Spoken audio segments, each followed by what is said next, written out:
the work that we're doing with children of incarcerated parents is to shift the narrative, to turn away from this deficit-based perspective where we think about children of incarcerated parents in morbid ways. We're thinking about them filling the next prison bed or pushing them into the school to prison pipeline because of our lack of understanding of a holistic perspective. And that is that individuals come with good and they come with bad. And so for any research or data that's only looking at the negative aspects and attributes that individuals bring is not holistic. This research that we are conducting here at Howard University under my leadership through the Dr. Muhammad Experience really is creating a paradigm shift. And today we're going to hear from one of our esteemed interviewees to provide tips, to provide actual things that individuals may be able to do when they find themselves dealing with living with a parent that's in prison.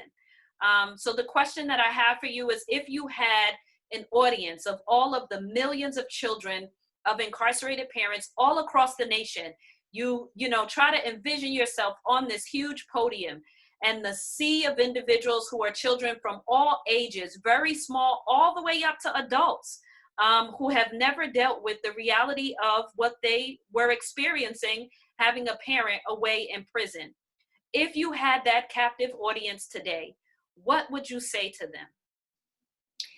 If I had that audience today, what I would say is that without God, I am nothing.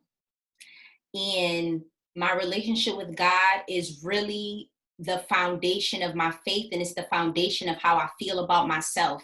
So if you're in any type of situation and you have a negative self-talk and you're just beating up yourself on the inside and nothing is going right on the inside of you, remember who you are. Remember who you belong to. And when you know that you belong to God, you know that you're here for a reason. It doesn't matter what you're going through. You're here for a purpose. You had a purpose before you were born. You had a purpose when you were in your mother's womb. You must believe that it is a reason why you're still alive, even if it's hard. Do not give up. I encourage you to push.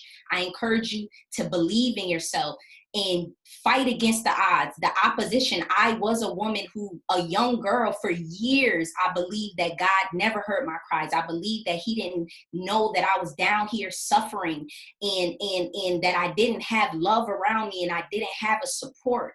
And when I found him and I really built that relationship with him, he filled me up.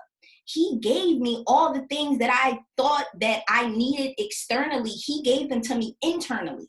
So, and when you have that inside and you're full inside, you're able to walk in the world and be confident with yourself and confident about what you've been through and what your journey is and where you're going.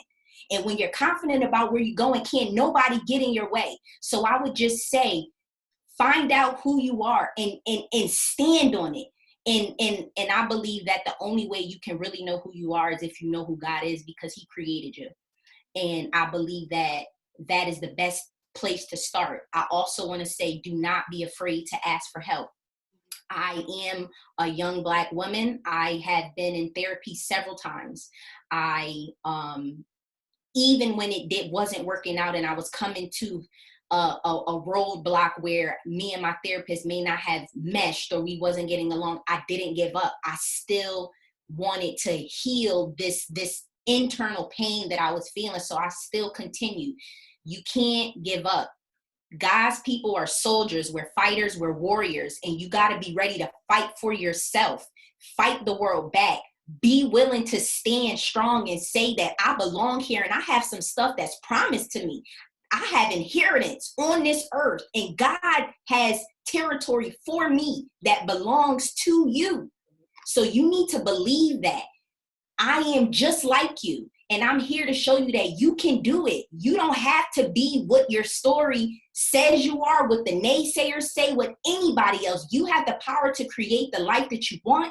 You have the power to be whoever you want to be. You have the power to utilize your internal power and create and be a catalyst and alchemize and just change your life if that's really what you want to do.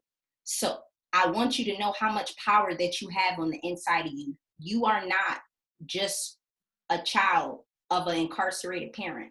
you're a lot more than that. That's only a small part of your story. And there is so many different ways that you can help people from even being in that role.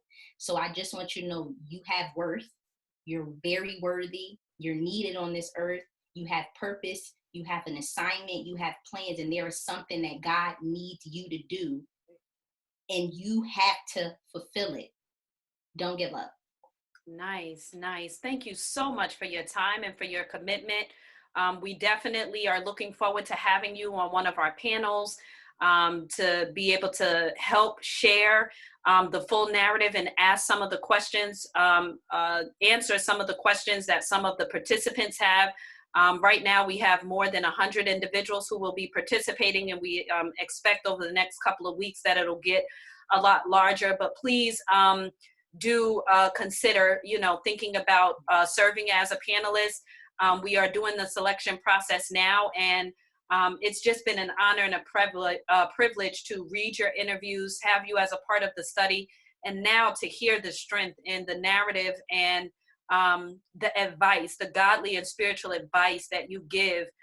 Really what it feels like is a covenant that you're putting, over individuals, and allowing that to go into their ears and ultimately into their hearts that, navigate down into their legs to move them. Right. Just thank you, sister, so much for all that you've done, for all that you've prevailed, and for the way that you love God and you love yourself, and the way that you embodied love in everything that you said today. Thank you so much. Thank you so much for allowing me to be here and share.